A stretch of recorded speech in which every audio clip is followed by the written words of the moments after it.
poder transmitírselas y, bueno, apoyarse siempre con una mirada técnica y el buen uso de la tecnología. Así que, bueno, por mi parte esa era mi presentación. Muchas gracias. Cualquier duda la podemos ver, la podemos consultar. Ahora, no sé si Víctor está conectado, esperamos un cachito más. Nosotros estamos tratando de avisarle a todos los que veíamos conectados en otra charla que se desconecten, todavía queda gente conectada, así que si conocen a alguien que estaba y le pueden avisar, también se agradece.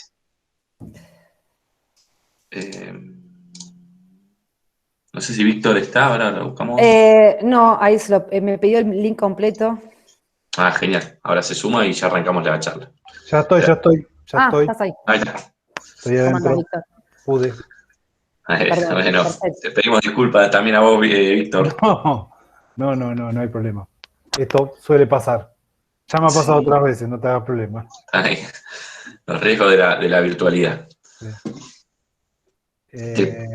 ¿Cuándo ¿Te parece que comencemos con la presentación? Ni un problema. Mientras se va a continuar sumando gente. Pero para tratar de ir cumpliendo con los horarios. Sí.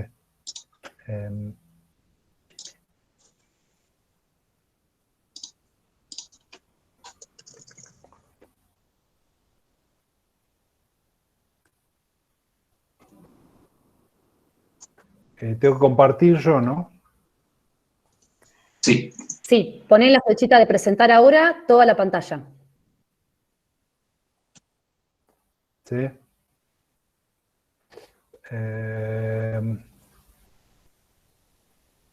A ver. ¿Se ve ahí? No. Puse la flechita de presentar. Presentar ahora y viste que te aparecen opciones. La primera es toda tu pantalla. Sí, toda tu pantalla. Ahí estoy.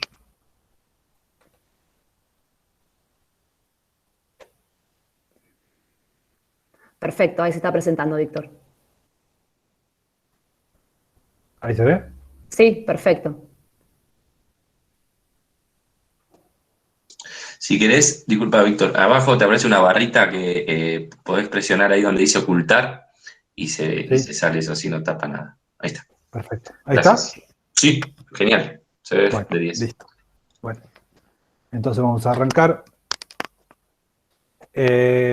Bueno, un poquito voy a hablar del tema de manejo de raíz y de nabo resistente, como para introducir un poco este tipo de malezas. Hoy en día se transformaron en malezas difíciles, pero tanto nabo como raíz fueron malezas que en su momento no fueron difíciles de controlar, o por lo menos no representaron mayores dificultades en los cultivos de fina, y teníamos algunas herramientas de manejo que eran bastante eficientes. A partir de la generación de resistencia, por supuesto, nosotros tuvimos que empezar a juntar datos, generar información y conocimiento para poder combatir o para poder controlar estas especies que se están volviendo importantes y que provocan mermas económicas en los cultivos de lo que es cereales de invierno fundamentalmente. Como les decía, cuando yo empezaba a trabajar en el tema malezas, allá por la década de los 80, había algunas, o sea, las alternativas que utilizamos para controlar las malezas, sobre todo los que eran las latifoliadas, las crucíferas, eran el 2,4-D, el MSPA, el picloram, y aparecieron recién en ese momento las sulfonilureas. Y entonces esta es una publicación de esa época donde la ingeniera Liden mencionaba las nuevas alternativas para el control de maleza. Cuando ella se refería a nuevas alternativas, se estaba refiriendo a eso, a la aparición de un nuevo grupo químico, que eran las sulfonilureas, que nos permitía controlar las malezas más tempranos y más eficientemente. Cuando hoy vemos la problemática, las alternativas antiguas que nosotros usábamos eran a base de hormonales y hormonales como bromoxinil, y las nuevas alternativas eran el triasulfurón, la terbutrina, el mesulfurón. Estas nuevas alternativas para ese momento, para la década del 80, hoy en día, que son las que primero han dejado de funcionar, y estamos volviendo a las viejas alternativas. Entonces, por lo tanto, van a ver que ahora cuando hablemos de nabo vamos a hablar de muchos productos que en su momento habían quedado en desuso y que hoy en día los volvemos a reeditar para el control de malezas en cultivo de fina. El nabo, como les decía, no era una maleza de difícil control. Tanto el tratamiento tradicional a base de hormonales como los nuevos tratamientos para esa época, que eran los mesulfurones, tenían un excelente control. Pero bueno, ese excelente control fue lo que ejerció presión de selección para que condujo a los biotipos resistentes, que son con los que convivimos hoy en día. El manejo de malezas latifoliadas en los cultivos de fina estuvo caracterizado durante mucho tiempo por dos tipos de tratamiento. El tratamiento temprano, que era el que hacía el 80% de los productores, basado fundamentalmente en herbicidas del grupo sulfonilurea, tanto para trigo como para cebada, y el tratamiento tradicional, que era el que se realizaba en periodo de macollaje, hacia adelante, que eran los tratamientos que se realizaban en función a lo que son herbicidas hormonales como 2,4-D, MSPA y todos los acompañantes. Y después se hacía bastante poco tratamiento de presiembra y bastante poco tratamiento de rescate. A partir del descubrimiento de las sulfonilureas y un poco el desarrollo de las sulfonilureas en el mercado, se empezó a utilizar el mesulfurón fundamentalmente y otras sulfonilureas, tanto en tratamientos tempranos como en tratamientos de presiembra. Como vemos acá, en este esquema, lo tradicional era hacer un barbecho con glifosato más sulfonilurea antes de la siembra, realizar la siembra y después en los primeros estadios del cultivo, cuando el cultivo tenía 2 o 3 hojas, es decir, cuando la concentración de la sulfonilurea que habíamos aplicado al suelo en el barbecho comenzaba a declinar, empezaba a bajar, se aplicaba nuevamente la mezcla tradicional, que en ese momento era misil, para el control de las malezas de hoja ancha y volver a recomponer la residualidad o volver a controlar las malezas que podían surgir después que el tratamiento de presiembra ya se había agotado, ya no daba resultado. Y bueno, y así empezamos a provocar algunos problemas de superposición, o sea, tuvimos la superposición y bueno, también tuvimos los problemas de carryover, ¿no? Hoy mencionó un poco algo Valeria en su charla, el tema de la limitación que después tenemos con cultivos sucesivos a la aplicación de tanta sulfonilurea en el suelo o tanto ALS en los suelos. Empezaron a aparecer las resistencias, entonces para poner en contexto, la resistencia, entendemos por resistencia a la habilidad que tienen las plantas y que es hereditaria, de esos individuos que escapan al control y que normalmente debieran haber sido controlados, y esos individuos pueden reproducirse y dejar descendencia. Por lo tanto, con el correr de las generaciones, lo que va ocurriendo es que esos pocos individuos que al principio aparecen con esa característica de resistencia se van haciendo mayoritarios dentro de la población y generan lo que hoy llamamos un biotipo.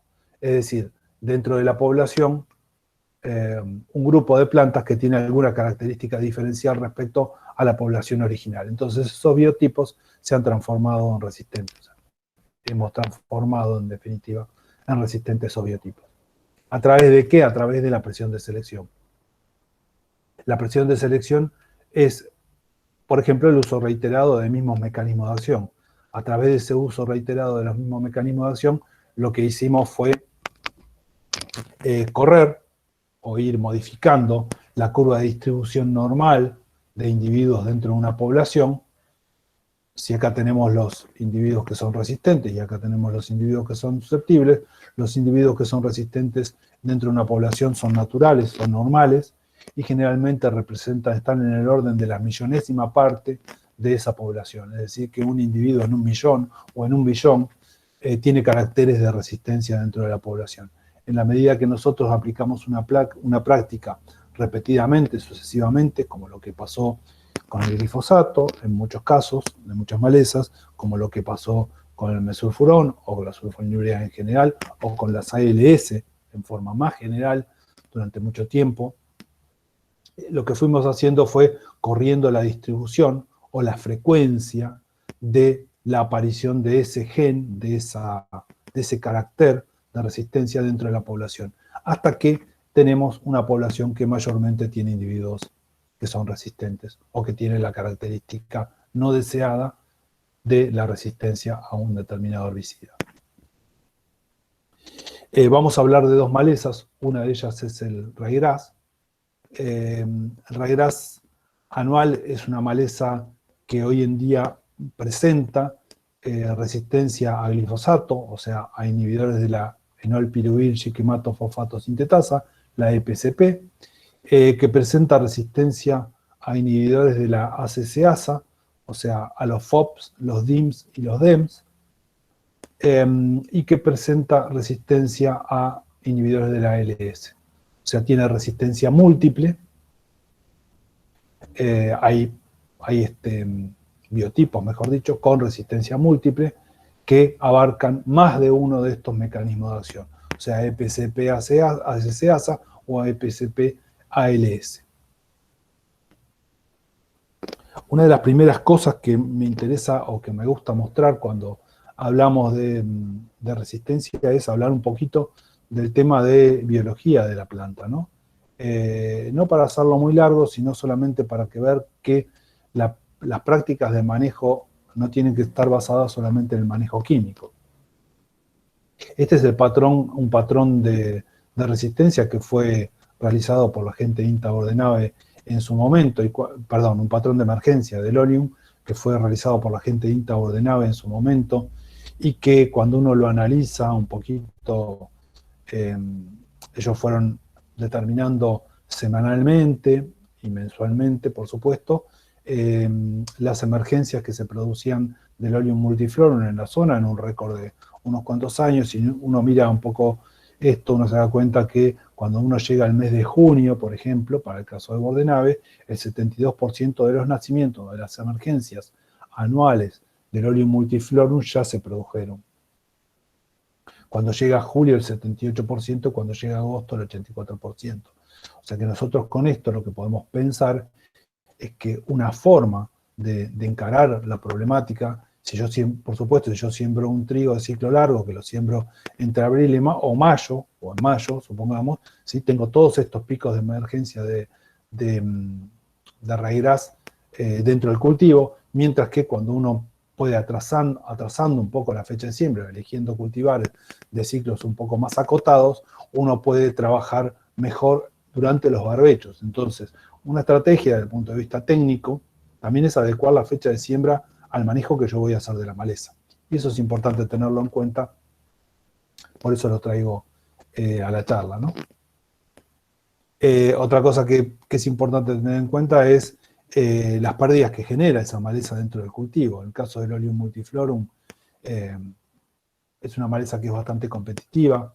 Se generan pérdidas de 10% de rendimiento con 30, 40, 50 plantas, y las poblaciones muchas veces tienen 200 o 300 plantas. Muchas veces hay más plantas del Oleum multiflorum en los lotes que plantas de trigo. Entonces, tener en cuenta que es una maleza muy competitiva y que afecta en forma importante el rendimiento del cultivo que estoy desarrollando. Además de ser de la misma familia botánica y por lo tanto las estrategias de control están limitadas por lo que nosotros llamamos selectividad, por supuesto, ¿no?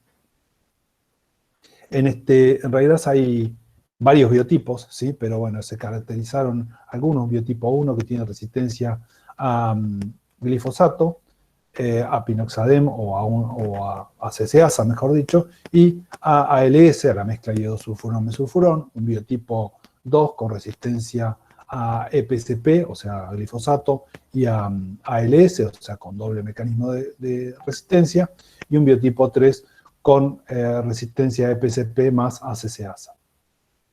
O sea, que tenemos varias combinaciones de resistencia dentro de un mismo biotipo. O sea, tenemos varios mecanismos de acción a los cuales esta especie no resulta sensible.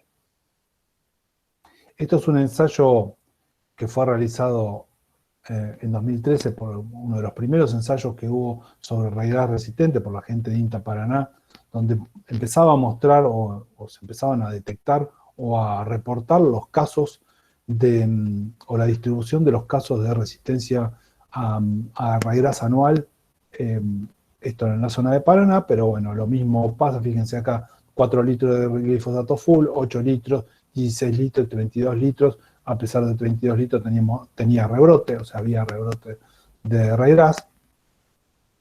Lo que pasaba con los graminicidas, o sea, los FOP, en este caso IDIM, Quizalofop, una parcela con Quizalofop, una parcela con Aloxifop y una parcela con Cletodin, y parcelas combinando la mezcla de Quizalofop más glifosato, Aloxifop más glifosato, Cletodin más glifosato, y lo que nosotros llamamos el doble golpe, la aplicación de Quizalofop, Aloxifop o Cletodin, y seguido a los 15 días por una aplicación de Paraquat. O sea, mostraba cómo manejar o cómo poder establecer estrategias para el control de las resistencias que teníamos de raigras anual al glifosato, fundamentalmente a través del uso de los graminicidas o a través del uso de los graminicidas más el Paraquat como desecante y como doble golpe. Interesante también un relevamiento que hizo la gente de INTA Balcarce, o sea, de la Facultad de Ciencias Agrarias de Balcarce, la Unidad Integrada de Balcarce, donde analizan 12 poblaciones que fueron recolectando de varias localidades, y si uno mira un poco estas 12 poblaciones, independientemente de las localidades a la cual pertenecen, uno ve que hay la mayoría de las poblaciones que ellos recolectaron son resistentes al glifosato, es decir, que casi todas las poblaciones, excepto algunos casos excepcionales, sí, acá tenemos esta que es una población susceptible, esta que es una susceptible y esta que es susceptible, después el resto de las 12, hay 9 poblaciones que resultaron resistentes al glifosato, es decir, que hoy casi todas las poblaciones que nos estamos enfrentando en nuestra zona tienen resistencia al glifosato. La mitad de las poblaciones, alrededor de un 30%, presenta resistencia a lo que es ALS, ¿sí? Hay algunas poblaciones, por ejemplo, acá aparece una, ¿sí? Que tiene resistencia a ALS, ¿sí? Hay varias poblaciones que aparecen con resistencia a CCASA, y hay una cosa notable, o algo bastante llamativo, es que la mayoría de las poblaciones no tienen resistencia a Cletodin. Por eso que casi todas las estrategias que hoy en día se utilizan en los barbechos para cultivos de fina están basadas en Cletodin. Bueno, de más está decir que esa estrategia repetida va a terminar con resistencia de glifosato, de raigras a Cletodin, o sea, en la medida que nosotros usamos continuamente. Entonces, por lo tanto, hay que buscarle la vuelta al uso de Cletodin sobre Cletodin sobre Cletodin, ya que es muy probable que raigras es una especie que genera muy fácilmente resistencia y que en cualquier momento vamos a encontrar resistencia de Cletodin. Una estrategia buena y que celebro es que algunas empresas desarrollan productos mezcla. Entonces, a pesar que tengan el mismo mecanismo de acción, la mezcla Cletodin-Aloxifop, por ejemplo, ¿sí? Es un caso interesante para tener en cuenta, porque a pesar de que tengan el mismo mecanismo de acción, al ser dos moléculas distintas, la resistencia se puede manifestar en forma distinta, y lo que uno hace es mitigar, retrasar o evitar que avance tan rápidamente el fenómeno de resistencia. Entonces, esa mezcla de más de una molécula dentro de un compuesto comercial, por supuesto, favorece la no generación de resistencia. Durante el barbecho, entonces, en definitiva, tenemos algunas actividades o algunos desarrollos para realizar para el control de lo que es raigras resistente. O sea, el empleo de graminicidas en mezcla con glifosato es una estrategia, ¿sí? que normalmente cuando uno utiliza un FOP o un DIM con glifosato, de acuerdo a la población que tenga, puede tener cierto nivel de rebrote, y también depende de en qué estado de raíz estemos hablando, ¿no? Si estamos hablando de raíces que tienen un par de macollos, es una cosa. Si estamos hablando en raíces que tengan mucha cantidad de macollos, o sea, que estén en pleno macollaje, ya la técnica de utilizar la mezcla de graminicida con glifosato ya no va a dar resultado, sino que vamos a tener que sí o sí ir a la técnica del doble golpe. Entonces, para un planteo de mínima, donde nosotros tenemos raíces en 2 hojas, 3 hojas, inicio de macollaje, la mezcla de glifosato con un DIM o con un FOP, depende de la población que tengamos, va a resultar efectiva. Cuando tengamos un pleno macollaje, tenemos que entrar con la alternativa número 2, la técnica del doble golpe, que consiste, como todo el mundo sabe, en 2 pasadas separadas. La primera se hace de glifosato o graminicida, o la mezcla de glifosato más graminicida, eso depende de lo que uno quiera hacer, y la segunda pasada con paraquat, un desecante, para evitar que la resistencia por metabolismo pueda desarrollarse. O sea, normalmente una gran parte del raigras metaboliza rápidamente los otros compuestos, entonces por lo tanto están esos rebrotes, por eso es que la planta rebrota a los días de ser controlada. Entonces, al utilizar el paraquat, lo que uno hace es, está bajándole las defensas, si se permite el término, ¿sí? Lo que está haciendo es evitando que la planta pueda metabolizar a esos productos que están funcionando adentro de ella. Entonces, el glifosato con un FOP o con un DIM va a dar resultado en plantas chicas. Cuando tengamos plantas macolladas, es mejor ir a la técnica del doble golpe, separando las pasadas entre 5 a 10 días. Una tercera alternativa para el tema del barbecho, o sea, cuando uno pone el lote en cero, cuando uno resetea los lotes, es el tema de la incorporación de productos residuales. Bueno, en cuanto a productos residuales, hay varios, algunos en desarrollo, otros desarrollados y otros con control parcial. Por ejemplo, flumoxacin es una alternativa que tiene un control parcial, que va a dejar una residualidad dentro del lote, va a tener una supresión de los nuevos nacimientos de raíces. Entonces, de acuerdo a la problemática, puede ser suficiente o puede ser insuficiente para el manejo de la problemática. El piroxasulfone, que ya es una alternativa más moderna, más nueva, mejor dicho, como alternativa superadora, con un control mejor, por supuesto. Ya una eficacia de control ya no es una supresión, sino es una eficacia de control real. Y tenemos algunos productos en desarrollo, como por ejemplo el bislozone, ¿sí? Que algunos habrán escuchado con el nombre Isoflex, que es un producto que todavía no tiene registro en nuestro país, pero que está registrado en otros lugares del mundo, por ejemplo en Australia. Es un inhibidor de una enzima que se llama DOXPS, deoxicinelulosa fosfato sintetasa, un mecanismo de acción relativamente nuevo, mejor dicho, no relativamente nuevo, porque bueno, lo comparte con algún producto, pero hay muy pocos productos con este mecanismo de acción, por lo tanto, están más protegidos o más cubiertos, si se quiere, de generar resistencia siempre y cuando no lo usemos en forma continuada como única alternativa de uso. Bueno, entonces, en definitiva, para ponerlo en resumen o para ponerlo esquemáticamente, nosotros podemos utilizar aloxifopocletodin para controlar las poblaciones en el barbecho. Por supuesto, eso va a tener una restricción a la fecha de siembra, de acuerdo si vamos a sembrar trigo o vamos a sembrar cebada. Pueden ser 20 días, pueden ser 30 días. ¿De qué depende eso? Y depende de la dosis que usemos, ¿no? Depende del tipo de suelo, depende de las condiciones de humedad y depende de la temperatura. O sea, todos estos factores van a condicionar el tiempo de espera entre la aplicación de aloxifop. Digo, porque esa es una pregunta que siempre viene al final. ¿Cuánto tiempo hay que esperar desde que uno aplica un aloxifopocletodin? Bueno, depende del producto, depende de la dosis, depende de la temperatura. Pero en general estamos hablando, como máximo serán 40 días, ¿sí? Como mínimo serán 15 días de espera para la siembra, de acuerdo a todos estos factores y de acuerdo fundamentalmente a la dosis de uso que yo haya utilizado. No es lo mismo usar un litro de cletodin 24%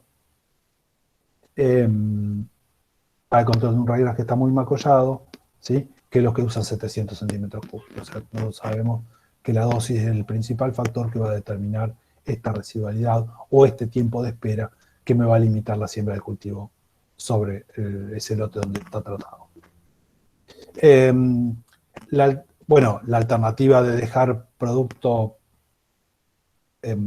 residualidad adentro del cultivo con herbicidas selectivos, como dijimos el biclozone, que está en desarrollo y no lo tenemos, el fluoxacin, que tiene datos de supresión o control parcial, uno lo puede aplicar unos 10 días antes de la siembra y dejar una residualidad durante algunos días, o el piroxasulfone, que realmente es un producto que me va a permitir dejar una residualidad también adentro del cultivo y prevenir las nuevas emergencias de ese raygrass. Lo que primero tengo que hacer es matar el raygrass presente y después pensar en dejar residualidad para un nuevo nacimiento. Por supuesto, estos productos no son eficientes, ninguno de estos productos son eficientes para el control de los raygrasses nacidos, sino que el raygrass nacido lo tengo que controlar con un graminicida y esto es para dejar residualidad para las nuevas emergencias de malezas que van a emerger en el lote.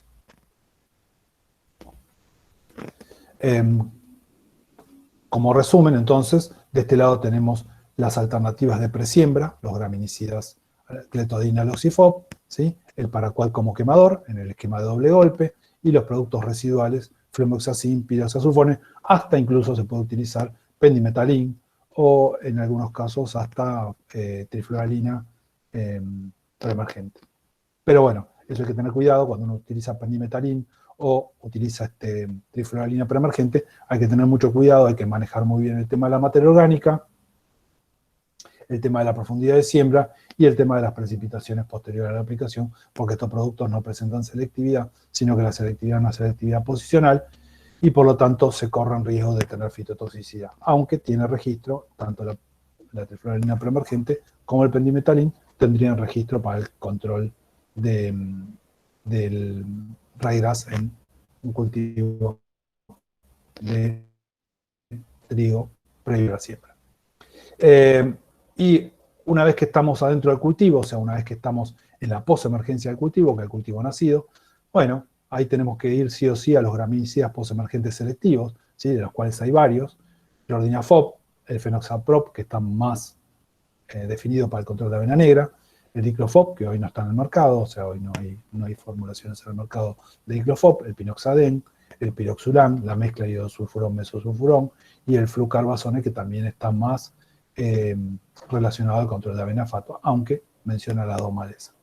Una de las cosas importantes que hay que hablar cuando uno va a controlar raygrass en la posemergencia es, independientemente del producto que uno elija, el tema del estado del raygrass, el estado del cultivo y a la vez el estado del raygrass. O sea, tener en cuenta que la performance de estos productos, independientemente del producto que sea, este es un ensayo que hizo Chigón y acompañantes, ¿sí?, Ninta Bordenave hace un tiempo también, la diferencia que hay, uno pierde por aplicar tardíamente o por aplicar en estados más avanzados, en estados fenológicos más avanzados, puede perder 10, 20 puntos de eficacia de control, ¿sí? Fíjense, en este caso, aplicado en Z13 y en Z23, y lo mismo en este caso.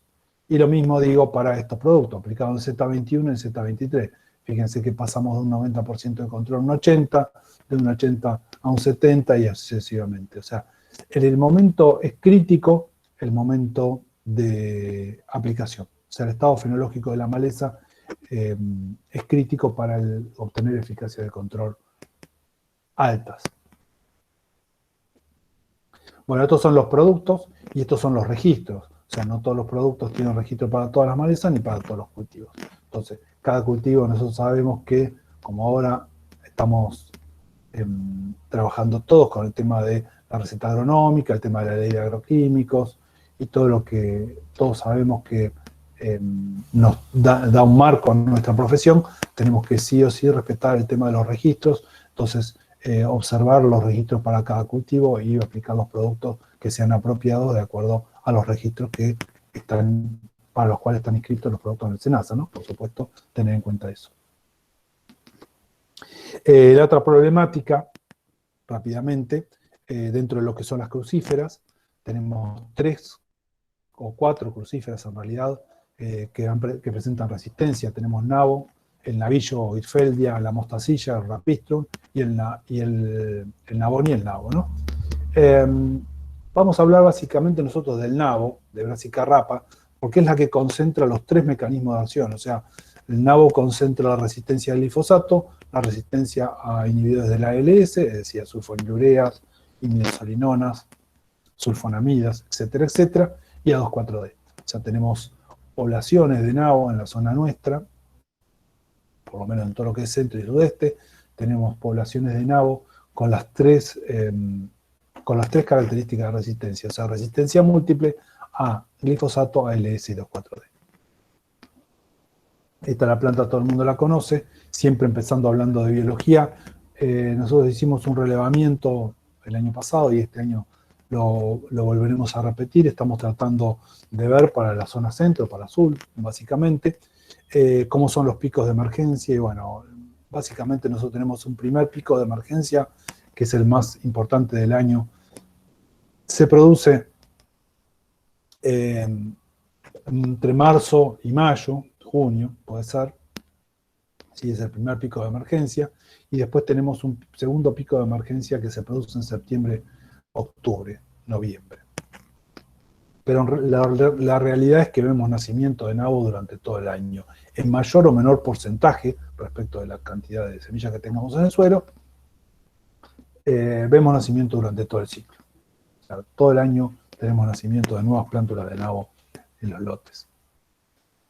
Esto hace que cuando hablamos del ciclo, cuando nosotros hablamos del ciclo de vida, vemos que hay momentos en los cuales conviven o coexisten plantas que están en cotiledón y plantas que están en prefloración o en la elongación del pseudotallo, ¿sí? O sea, plantas que están recién emergiendo, como en este caso, ¿sí? En agosto, septiembre, normalmente nosotros tenemos la emergencia de agosto, septiembre, plántulas nuevas que están conviviendo con plantas que están en roseta 3, elongación o prefloración, o sea, estos estados que estamos acá, estos estados de acá arriba, ¿no? Roseta 3, o sea, la roseta grande, elongación o prefloración. Entonces eso acomplejiza o dificulta la forma o cómo encarar los métodos de control. Pues si nosotros tuviéramos malezas todas en cotiledón, si el pico de germinación fuera definido, ¿sí? Sería mucho más fácil la aplicación de prácticas de manejo. Pero cuando tenemos esta planta conviviendo con esta planta, ya ahí se nos complica un poco el tema del manejo. ¿Cómo empezó el tema este de la resistencia a diferentes herbicidas en nabo? Y bueno, empezó a partir de la detección, allá por el año de 2017, 2016, 2018, hay una publicación que hizo la gente de la Universidad del Sur, que detectaron nabo silvestre con resistencia al glifosato, y cuando analizan ese nabo silvestre, cuando hacen las pruebas con este tipo de detectores, se dan cuenta que el nabo silvestre que tenía resistencia al glifosato tenía un transgen, que es un transgen que se llama CP4, que por ahí para algunos no les significa nada y para otros sí les significa mucho. El transgen CP4 es el transgen que tiene la soja resistente, que tiene la colza resistente. O sea, es el transgen que incorporó el hombre en las plantas cultivadas para tener plantas resistentes al glifosato. Por lo tanto, se estimó, como en nuestro país nunca se aprobó la colza resistente al glifosato, se estimó que con alguna semilla puede haber venido colza RR, que existe en varios países del mundo, entre ellos Canadá y otros tantos, ¿sí? Que ha venido semilla en semillas de forrajeras, por ejemplo, ha venido colza como colza voluntaria, contaminante de la semilla, con el gen de resistencia incorporado por el hombre en otro país, y que eso se trajo como maleza a nuestro país, o bien que alguien trajo colza rare sin autorización, o sea, por medios no lícitos, trajo colza rare de otro país para hacer algunas pruebas, o para sembrar algún lotecito, y eso se fue desparramando, y se transfirió, ese transgen CP4, se le transfirió al nabo,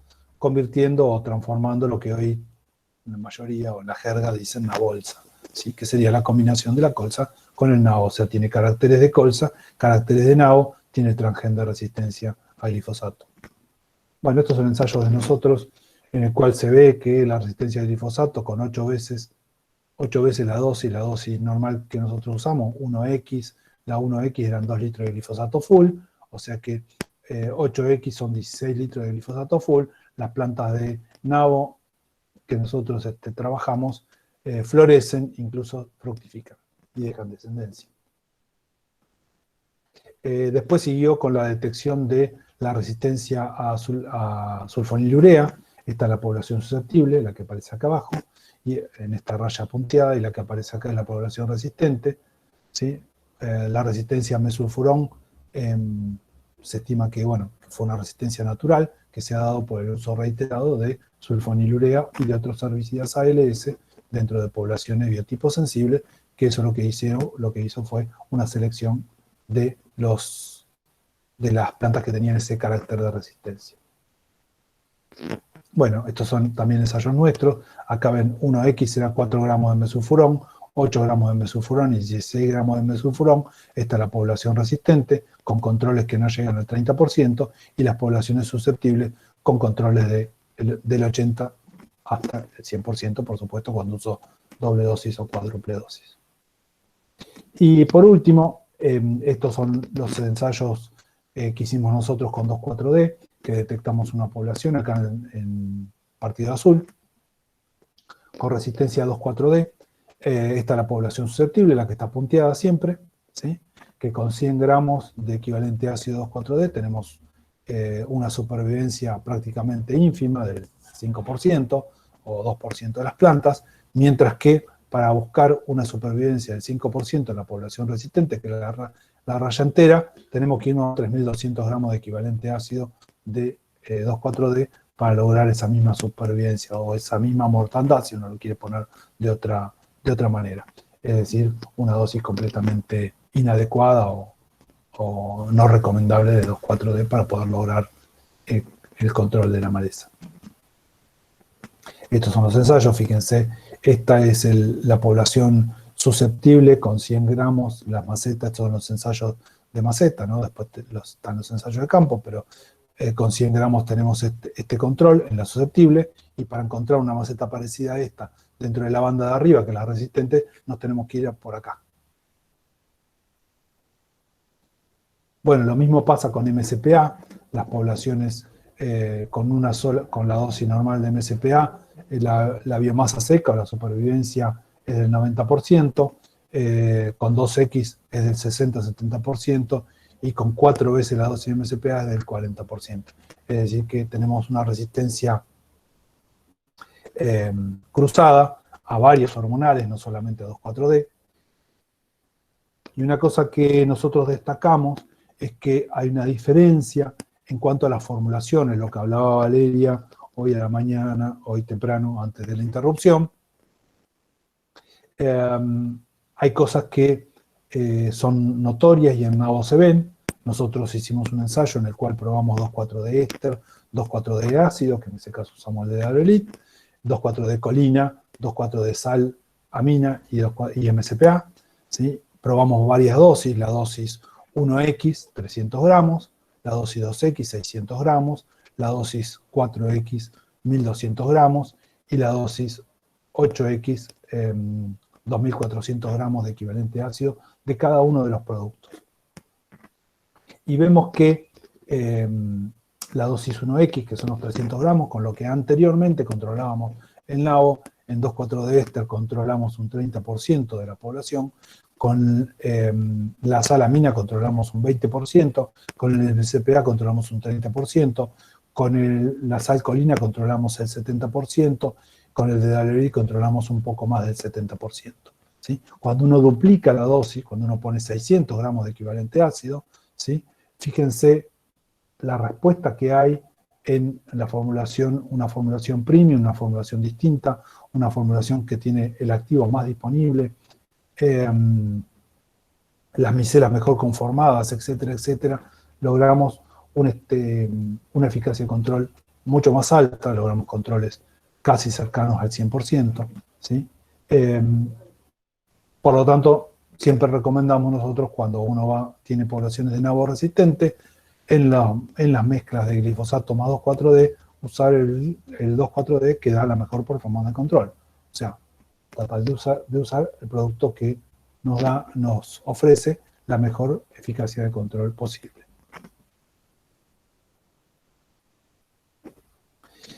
Otra cosa que hicimos y probamos fue el comportamiento, lo que decíamos hoy, qué pasa con la influencia del estado fenológico sobre el control de nabo con 2,4-D.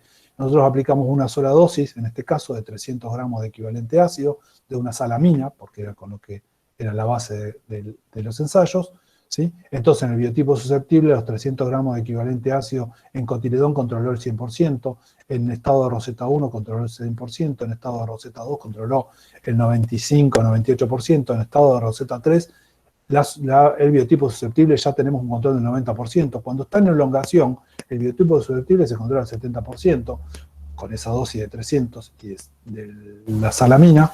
Cuando está en prefloración controla el 50% y cuando está en floración controla el 40%. Es decir, el biotipo susceptible no es igualmente susceptible en todos los estados fenológicos de la maleza. El biotipo susceptible es altamente susceptible en los estados tempranos y la susceptibilidad disminuye a medida que avanzan los estados fenológicos.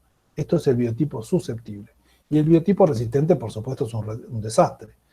En cotiledón ya controlamos un 40% solamente, en Rosetta 1 controlamos un 20-25% y sucesivamente hasta que en elongación, floración, prefloración ya no controlamos nada. Lo mismo hicimos con lo que probamos es estado fenológico más dosis. Entonces, vemos que dos estados fenológicos, Rosetta 5 a 8 hojas, que sería una Rosetta, lo que llamamos nosotros Rosetta 2, ¿sí? Rosetta de segundo estado, ¿sí? Y elongación de tallo, o sea, cuando ya la planta está yéndose a prefloración. Bueno, vemos que acá combinando dosis con estado fenológico en los dos. Para el caso del susceptible vemos lo que pasa y para el caso del resistente vemos lo que pasa. O sea, en la medida que nosotros estamos trabajando con poblaciones resistentes, el aumento de dosis tiene casi prácticamente un nulo efecto. Cuando estamos trabajando con estados fenológicos tempranos, hay un efecto dosis-respuesta, es decir, aumentando, aunque no es lo indicado, el aumento de dosis provoca mayores controles. Por supuesto, no es lógico aplicar 6 veces la dosis 2,4-D porque estamos ejerciendo más presión de selección sobre el sistema. Y tenemos resistencia múltiple a los 3 mecanismos de acción. Glifosato, mesulfurón, 2,4-D. O sea, en el mismo biotipo de nabo tenemos los 3 mecanismos, ¿sí? Los casos de glifosato y mesulfurón se estima que son resistencia de sitio activo, es decir, sitio activo insensible, porque no hay una respuesta, prácticamente hay muy baja respuesta al aumento de dosis, mientras que el comportamiento de resistencia o la resistencia de nabo a 2,4-D es un comportamiento característico de lo que llamamos resistencia de metabolismo. Cuando nosotros aumentamos la dosis tenemos mejor performance de control, aunque no recomendamos esto como técnica de control. Nos preocupa el flujo génico del nabo. ¿Por qué? Porque así como el CP4 se pasó de la colza resistente al nabo, bueno, es probable que la resistencia de 2,4-D o a mesulfurón se pueda pasar del nabo silvestre a la colza, y hoy se está cultivando Brassica carinata, que ustedes saben que hay algunas empresas que están desarrollando esta nueva crucífera para el tema de aceite, para la producción de aceite, Brassica carinata, y bueno, entonces si nosotros vemos como este esquema, también podemos llegar a tener alguna caribolsa o alguna carinabo, ¿no? O sea, podemos llegar a tener algunas combinaciones de nabo con carinata o colza con carinata, y bueno, y estamos generando malezas resistentes por todos lados. Entonces nos preocupa ver qué pasa con el flujo génico en esta familia tan importante que son las crucíferas para nosotros como malezas. Bueno, ¿qué recomendamos? ¿O qué es lo que estamos haciendo? ¿O qué es lo que estamos haciendo como práctica, ¿no? Y bueno, nosotros siempre lo primero es poner el lote en cero. ¿Cómo ponemos el lote en cero? Si nosotros tenemos nabos que estén en roseta 1, cotiledón, roseta 1, roseta 2, es decir, roseta hasta 8, 10 centímetros, nosotros podemos hacer un tratamiento de glifosato más 2,4-D más algún quemador, carfentrazones, aflufenacin o piraflufen. Todo junto en una sola aplicación, ¿sí? El 2,4-D no hay que sacarlo, hay que ponerlo, y hay que tratar de poner el que da la mejor performance, o sea que nosotros en este caso recomendamos usar la microemulsión, ¿sí? Siempre poner una microemulsión, y mezclar a la vez con carfentazones, alfulfenacil o piraflufen, que son los quemadores, y que van a evitar que la planta pueda metabolizar al 2,4-D, porque como dijimos que la resistencia es por metabolismo, nosotros tenemos que tratar de que este metabolismo que se produce dentro de la planta, tratar de que se produzca. Para evitar que se produzca, lo que tengo que hacer es quemar la parte aérea, ¿sí? Lastimar a la planta desde otro punto de vista. Entonces, el carfentrazón, el saflufenacin y el piraflufen, en mezcla con glifosato 2,4-D, va a dar muy buen resultado en el caso que tenga rosetas, cotiledón, roseta 1, roseta 2. Si yo tengo casos de roseta 3 o elongaciones, ¿sí? O elongación de tallo, no sirve ya el carfentrazón, o sea, esto sirve, pero voy a tener una eficacia de control del 70% y quizás tenga rebrotes. Entonces, estos tratamientos dejan de ser tan efectivos, la mezcla de carfentazones, aflufenacil y piraflufen. Ahí, en esos casos, recomendamos el tema de la técnica de doble golpe, a base de paraquat o a base de glufosinato. O sea, la aplicación del glifosato más 2,4-D y a los 10 días la aplicación de paraquat o glufosinato. Eso para dejar el lote en cero, pero a la vez yo estoy por sembrar un cultivo de fina, en la cual voy a tener nuevos nacimientos. Entonces, por lo tanto, una estrategia que recomendamos es dejar poder residual en el suelo. Para dejar poder residual en el suelo hay que utilizar productos residuales. Entonces, por lo tanto, la fluorocloridona, ¿sí? Para evitar las nuevas emergencias, el diflufenican, el fluoxacin, la terbutrina, la terbutilacina, la prometrina, son todas alternativas que pueden ser utilizadas para dejar residualidad en el suelo. Vamos a ver algún datito de control. Bueno, la realidad es que hoy estamos todos con la fluorocloridona, como el perro que se mueve la cola, digo yo, ¿sí? O sea, hoy no hay fluorocloridona en el mercado, todo el mundo está desesperado buscando fluorocloridona. El 80% de los cultivos de trigo y de cebada se quieren hacer con fluorocloridona y no usamos otras técnicas. Entonces lo que estamos haciendo en definitiva es generar o conducir a la resistencia de los nabos, de las crucíferas a fluorocloridona. O sea, indefectiblemente vamos por ese camino, ¿sí? ¿Por qué? Porque todos quieren tener un 90-95% de control de los nabos. Entonces no aceptamos que un producto que por ahí tenga un diferente mecanismo de acción y que controle un 80 o un 85, no nos conforma. Hasta que la fluorocloridona no sirva más, entonces tengamos que utilizar las otras alternativas obligados porque la fluorocloridona no funcione más. Entonces eso hay que tenerlo en cuenta. Como técnico nosotros lo tenemos que manejar. Nosotros hicimos un ensayo que les voy a mostrar, que lo que hicimos fue aplicar diferentes preemergentes y sembrar nabo resistente a los 10 días después de la aplicación, a los 20 días después de la aplicación, a los 30 días después de la aplicación, para ver por un lado la eficacia del control y por otro lado si había productos que si el nabo nacía a los 20 días funcionaban y si nacía a los 30 días funcionaban ese producto que había aplicado al día 0. Entonces, sembramos parcelas a los 10 días, parcelas a los 20 días y parcelas a los 30 días, después de la aplicación de varios herbicidas preemergentes. ¿A quién pusimos? Y pusimos a fluorocloridona como testigo, en 2 dosis, 800 y 1200. Pusimos metribuzin a 400 y a 600. Pusimos diflufenican antes de la siembra de trigo, 250 y 350. Pusimos flumeoxacin a 120 y 150. Pusimos flumesulan, que para el caso de las poblaciones resistentes a ALS no nos sirve, por supuesto, pero nosotros usábamos una que no era resistente a ALS, por eso que tenemos buena performance. Pusimos terbutrina. O sea, pusimos varios productos a cada uno a 2 dosis para ver la performance de control. Y bueno, por supuesto, la barrita azul es cuando sembramos nabo a los 10 días, o sea, los controles más altos están en las barritas azules normalmente, porque había más cantidad de producto en el suelo en el momento de la siembra. La barrita roja son las siembras que hicimos de nabo a los 20 días, y la barrita, esta media amarillonga, naranjona, son la de la siembra de nabo a los 30 días. Por supuesto, cuando queda menos residualidad del producto, la performance de control de la planta que van a hacer a los 30 días de la aplicación, ya la eficacia de control es menor que la planta o la semilla que va a emerger a los 10 días de la aplicación del producto. Bueno, nos llamó la atención y nos estamos muy entusiasmados con el tema de metribuzin, que lo venimos usando en soja, que lo venimos usando en algunos otros cultivos. Bueno, en el tema de cultivos de fina, la traba o el problema es que no tiene registro.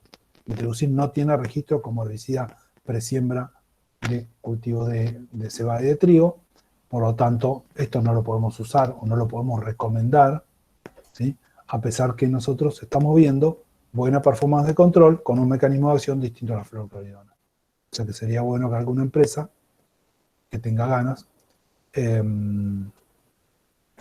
presente las papeletas que hay que presentar en el SENASA, haga los estudios que hay que hacer en el SENASA para poder inscribir el metribuzin como una herbicida preemergente, o presiembra, mejor dicho, ¿sí? En el cultivo de trigo. Esto estaba todo aplicado 7-10 días antes de la siembra del cultivo. Lo hicimos en trigo y en cebada. Bueno, si pensamos que la fluorocloridona es tan buena y ninguno se puede salir de la receta de hoy en día de la fluorocloridona, por lo menos pensemos en mezclas. O sea, yo digo, si todo el mundo va a usar fluorocloridona porque es el producto que hoy en día presenta la mayor performance de control, el que me da más residualidad, el que puedo aumentar más la dosis y lograr más residualidad, más tiempo de protección, etcétera, etcétera. Si todos vamos a usar fluorocloridona, pensemos, aunque sea para no romperla tan rápido, en hacer mezclas. Entonces, fluorocloridona con terbutrina, fluorocloridona con flumoxacin, fluorocloridona con terbutiracina, o sea, cruzarle a la fluorocloridona otro herbicida con diferentes mecanismos de acción para no favorecer o para no acelerar la generación de resistencia, sería una buena idea a mi gusto, ¿no? Y bueno, y empezar a generar registros de productos que no tienen registro y que también tienen control de nabo resistentes para ir previendo las problemáticas posteriores, ¿no? Cuando perdamos la fluorocloridona vamos a tener que sí o sí ir a otros productos. En la posemergencia, ya terminando, en la posemergencia tenemos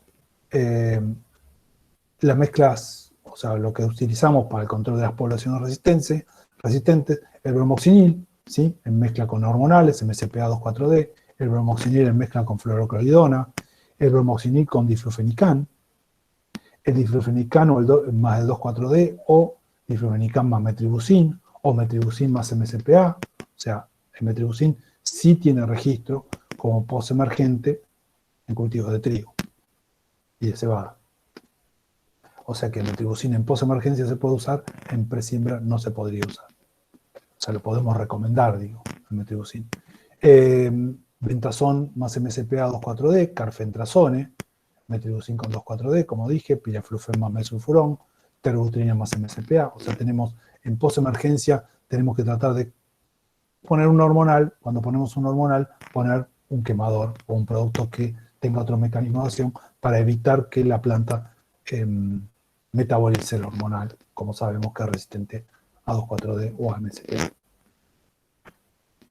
Este es un ensayo que hizo la gente de APRESID, en el cual yo estuve colaborando, y acá tenemos diferentes performances de control de una población de nabo resistente. En este caso, fíjense lo que pasa con 2,4-D solo, ¿sí? En este caso es alcolina o con MSPA solo. Fíjense la performance de control alrededor del 40%, 30%, y fíjense lo que pasa cuando uno pone MSPA más fluorocloridona o MSPA más metribuzin, ¿sí? Como en este caso, MSPA más metribuzin, MSPA más fluorocloridona, MSPA más diflufenican. O sea, cuando uno al producto que tiene un 30% de control, un 20% de control solo, porque lo metaboliza fácilmente, le cruzo un producto que ataca por otro lado, o que tiene otro mecanismo de acción. Lo mismo es aflufenacil, piraflufen o carfentrazone, ¿no? Logramos aumentar, duplicar la eficacia de control a partir del agregado de un producto adicional a la mezcla. Bueno, estos son los registros de uso. Como les decía, el metribuzin tiene, solamente para destacar, ¿no? Metribuzin tiene registro para posemergencia en trigo y en cebada, no tiene registro para la preemergencia. Y después, bueno, después tenemos para diferentes cereales, diferentes productos con los diferentes registros correspondientes determinados en SENASA. Bueno, para terminar ya, sí, solamente para poner esto un poco en valor, que el tema de los biotipos resistentes, yo digo siempre los problemas nos enseñan un montón de cosas, ¿no? El tema de las resistencias nos hizo desaprender, o sea, nosotros teníamos un montón de cosas aprendidas en malezas, las tuvimos que desaprender y las tuvimos que reaprender en función de los biotipos resistentes que superaron las recetitas que manejábamos nosotros habitualmente para el control de malezas. Por supuesto, tenemos que hacer cosas distintas para tener resultados distintos. Volver a pensar en el manejo integrado de malezas, o sea, que sería en definitiva utilizar todos los métodos de control para el manejo de estas poblaciones resistentes. Me gusta decir esto porque, digo, nosotros controlamos 100, 200, 300 individuos en un lote, en una hectárea, o 400 individuos en una hectárea de maleza y después desparramamos 20, 30, 40.000 semillas en la cosecha. Entonces, evitar el ingreso y la dispersión de semillas de maleza en la cosecha es fundamental si queremos reducir los tamaños de las poblaciones. Si no, estamos también como el perro que se muerde la cola, ¿no? Estamos desparramando las malezas, porque una planta de nabo produce 5.000, 8.000 semillas, ¿sí? Y nosotros controlamos 400 plantas, 500 plantas por hectárea, ¿sí? Y una sola planta que nos quede viva nos produce 5.000 semillas, 2.000 semillas, depende la planta, depende de la competencia que haya tenido, pero esa la desparrama la cosechadora. Por supuesto, la cosechadora como un medio de dispersión de semillas, hay algunos trabajos muy lindos hechos de qué cantidad de semillas queda. Fíjense, en el caso de Brassica campestris, acá 200 plantas en 23 máquinas que analizó la gente de la Universidad de Mar del Plata y gente del INTA, ¿sí? En total de maleza, en las máquinas 20.000 malezas, 20.000 semillas de maleza. Bueno, seguimos desparramando los propágulos, es imposible que los productos hagan magia después cuando controlamos. En Australia y en varios países del mundo ya está puesto en práctica el tema de los accesorios que van en las cosechadoras, no son baratos, no son fáciles de utilizar, y que lo que hacen es, a través de molinos de alto impacto, destruir las semillas de malezas en las colas en vez de desparramarlas por el campo. Bueno, es una alternativa que tenemos que empezar a pensar para reducir los tamaños de las poblaciones para que no nos superen. Por supuesto, la siembra en fecha adecuada, la preparación del lote o los barbechos, sembrar barbechos limpios, todas las prácticas que nosotros sabemos, la elección de la profundidad de siembra y todo eso hay que respetarlo. Sobre todo el tema de la secuencia de cultivo, y la secuencia de cultivo tiene que ir unida o adosada a lo que es la rotación de herbicidas, o sea, ir cambiando en los diferentes cultivos de rotación los mecanismos de acción, y por lo tanto tenemos que cada vez conocer más de mecanismos de acción de herbicidas para poder rotar o utilizar productos que no tengan el mismo mecanismo de acción en aplicaciones sucesivas, porque eso ejerce la presión de selección que genera resistencia o que favorece la evolución hacia biotipos resistentes. Dentro de poco, ya estamos hablando, pero dentro de poco vamos a hablar mucho más de utilizar cultivares que tengan mejor competitividad, o sea, utilizar la misma competitividad del cultivo, de determinados cultivares que tienen tasa de crecimiento más alta, mayor eficiencia en el uso del nitrógeno, mayor eficiencia en el uso del fósforo, mayor eficiencia en el uso del agua, para generar un gramo de materia seca, eso que hace que haya cultivares que sean más competitivos que otros con las malezas. Bueno, es importante que cada vez tengamos más información de este tipo para cuando elijamos un cultivar, no solamente elegirlo por rendimiento, por resistencia a enfermedades, sino por la habilidad competitiva que tiene ante las malezas que tenemos presentes en los lotes nuestros. Los cultivos de cobertura, que por ahí no aplica tanto a cultivos de fina, pero aplica mucho a cultivos de gruesa. El barbecho convencional, en el caso de malezas que el enterrado desfavorece o perjudica la germinación. En definitiva, estamos hablando de usar adecuadamente las herramientas, o sea, cada herramienta para un uso determinado. Muchas gracias a la gente de Red Surcos y a todos los que me escucharon y a todos los que se bancaron la interrupción y el arranque de vuelta, y quedo a disposición para lo que sean preguntas, consultas, lo que podamos resolver durante esta presentación. Muchas gracias. Bueno, muchísimas gracias, Víctor. Muy clara la presentación. Si te parece, te voy leyendo algunas preguntas, consultas que fueron escribiendo mientras vos presentabas. Si consultan si tenés experiencia en el uso de Axial en cebada con 1 y 2 hojitas para lo que es control de raíz. No. Hay algunos ensayos, pero no tengo ningún ensayo propio en el tema de control. Bueno, el tema en algunos momentos el Axial fue en tema de cebada bastante discutido en su momento. Después tuvo registro, pero realmente no tengo experiencias propias como para transmitir sobre ese tema. Lo que sí, siempre las aplicaciones tempranas de la maleza, por supuesto, ejercen mejor eficacia de control que aplicaciones de métodos fenológicos más avanzados. Eso ni hablar. Bien, muchas gracias. Después preguntan si la CIMI para también residualidad en raigras, ¿cómo lo ves? Creo que tocaste algo en la reunión, pero... La CIMI, IMI. Sí, exacto, la CIMI. Bueno, cuando yo enfoqué esto cuando vamos a fina, ¿no? Cuando vamos a fina, la CIMI no tienen cabida, excepto alguna alternativa que podría ser evaluada si uno utiliza algún trigo IMI también. Entonces, o sea, como la charla estaba concentrada en lo que es cereales de invierno, no puse la IMI como una alternativa para el control del barbecho. Sí la hubiese puesto si yo hubiese estado hablando de un barbecho largo a gruesa, ¿sí? La CIMI es una buena alternativa para el control de raigras, pero bueno, con la limitante que no la puedo poner en fina, excepto en alguna IMI y en algún, ya digo, es muy fino eso, ¿sí? Alguna IMI que yo pueda utilizar y un trigo IMI, que no hay muchos en el mercado, entonces por lo tanto no la incluí dentro de esto. En el esquema que estoy hablando de cultivos de fina, no. Si la pregunta va para soja, supongamos, sí, o para algún otro cultivo de gruesa, en el cual yo puedo hacer barbecho largo. Es una buena alternativa. Me parece interesante. Genial. No, ojo, no dejan de ser ALS, y en el caso que haya poblaciones resistentes, por ahora son pocas, la población es resistente a ALS, pero si hay poblaciones de ALS, probablemente ahí tengamos un cuello de botella, ¿no?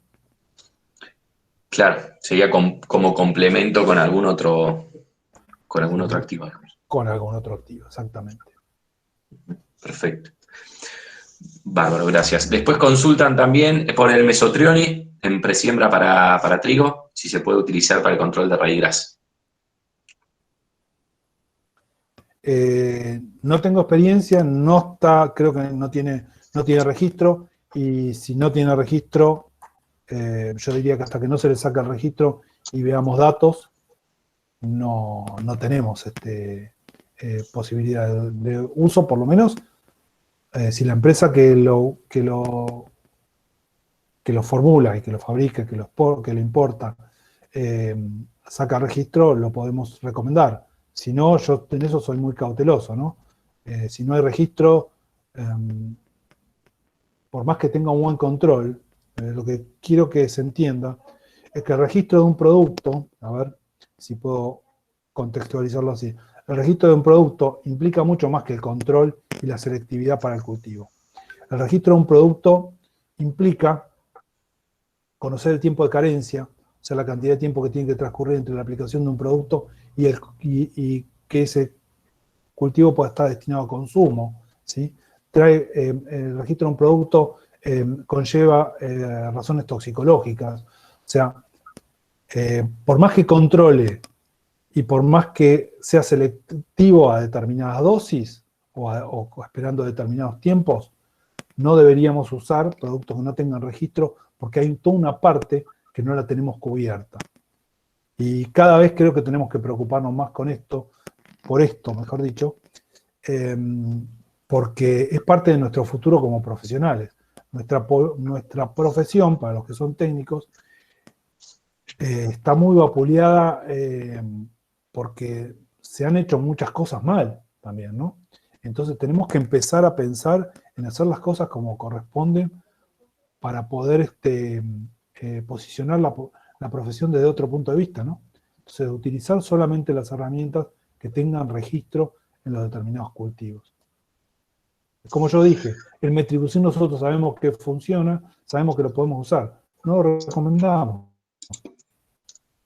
No lo recomendamos. Yo muestro los resultados para que alguna empresa se anime a sacar registro. Presentar los papeles en SENASA, sacar el registro, hacer los ensayos que corresponde hacer y sacar el registro. Entonces, ahí vamos a estar seguros de que es inocuo, ¿sí? Que podemos utilizarlo, que no causa daño ambiental, y entonces jerarquizamos la profesión. Perfecto, muy clarito. Perdón, más allá que no tengo experiencia en mesotrione, me gustó la pregunta para poder dar un mensaje que no sé si quedaba claro, si no. Sí, me parece genial. Incluso, según entendí, la charla es bastante integral de distintas ópticas, no solo en cuanto a controles, sino también en esto, en cuanto al manejo, en cuanto a la rotación, en cuanto al rol del técnico, que es importante, digamos. Y esto forma parte también de eso, así que me parece que está buenísimo y muy claro. Muchas gracias.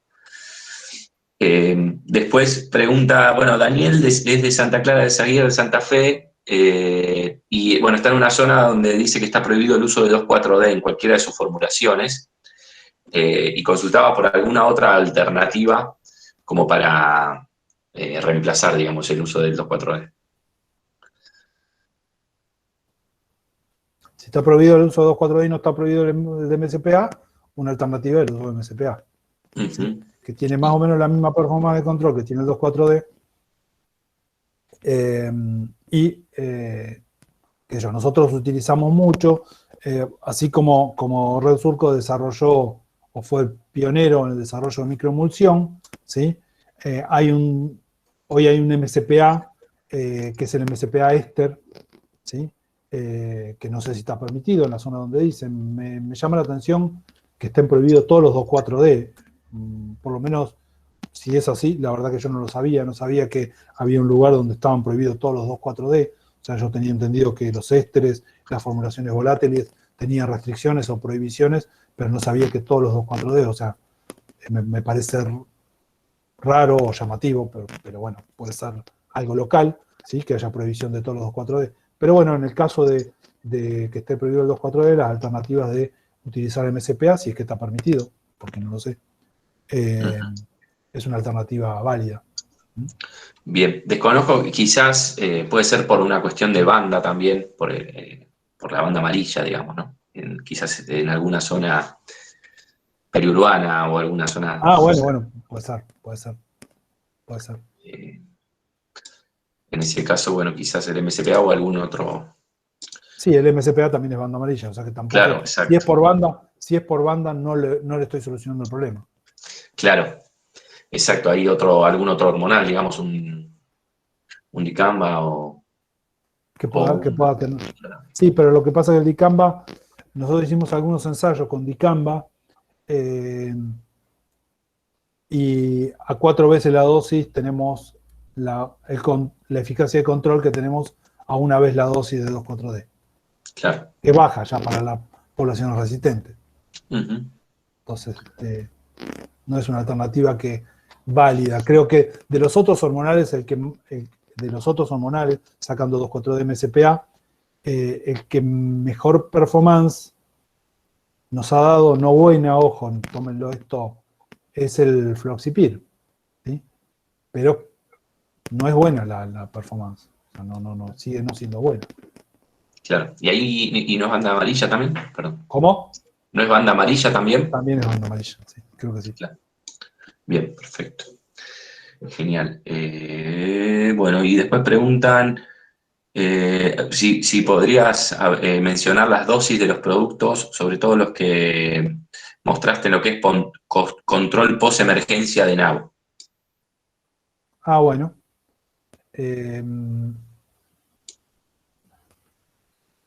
Bueno, en el caso de, qué sé yo, por ejemplo, voy a mencionar algunas, ¿no? Quizás no todas, pero sí algunas. En el caso de, supongamos, 2,4-D MSPA metribuzin, normalmente la dosis que se usa, hablo de metribuzin 48, porque acá los chicos tienen el metribuzin, el tributo elite, que viene a otra concentración, ¿sí? Pero que bueno, y yo creo que respetan la misma dosis que se usa de 48, pero yo hablo de 48 porque es donde tengo la mayor experiencia. En caso y aparte que tiene la inscripción en SENASA, el metribuzin 48 se utilizan 300 a 400 centímetros cúbicos con 2,4-D, depende del 2,4-D que utilicen, alrededor de 300 gramos de equivalente ácido, o sea, la dosis normal de uso. En el caso de MSPA, también lo mismo, 300-400 de metribuzin más 300 gramos de ácido MSPA. En el caso de la mezcla de MSPA o 2,4-D con bromoxinil, nosotros usamos 700 y 700, o sea, 700 centímetros cúbicos de 2,4-D, un equivalente éster 100% o etilexílico, más 700 de bromoxinil, 800 más 800, y cuando están un poco más complicada, por ahí vamos hasta 1 litro de bromoxinil y dejamos en 600, 700 el tema del MSPA, por ejemplo. Después, qué sé yo, las mezclas de carfentrazone, hay que usar la dosis de Marbete, que son alrededor de 40 gramos. O sea, las dosis son las dosis que nosotros probamos.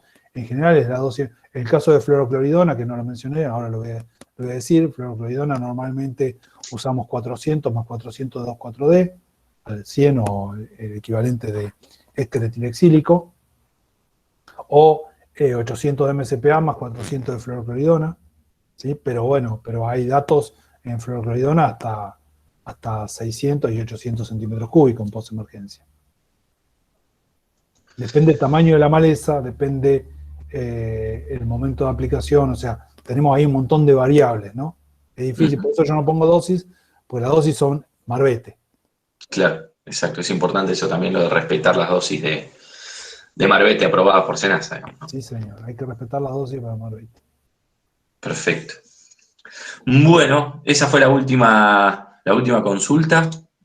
Por mi parte, agradecerte. Me van llegando mensajes también felicitando por la charla, que estuvo muy buena, así que también te transmito eso. Muy claro. La estamos grabando, por si a alguno le interesa, también seguro la vamos a estar compartiendo. Y bueno, muchísimas gracias, Víctor, y a todos los que se sumamos. Les pedimos disculpas nuevamente por el inconveniente en el medio. Y los esperamos el jueves que viene en la charla sobre compatibilidades que va a estar dando Juan Cacciavigliani. Así que bueno, muchas gracias, Víctor. Bueno, gracias a todos y bueno, y a todos los que aguantaron a pesar del inconveniente. Sí, se volvimos a tener, se volvieron a conectar en realidad más de 100 personas, así que Sí. eso muestra también Vi. el interés por los interés que temas, había, por ¿no? tu charla. Así que creo que más que agradecidos de nuestra parte a todos los que soportaron el inconveniente y se volvieron a sumar. Así que bueno, gracias. Nos vemos el jueves que viene. Bueno, nos vemos, hasta luego. Gracias, saludos. Gracias a todos. Chau, Chao, chau. hasta luego.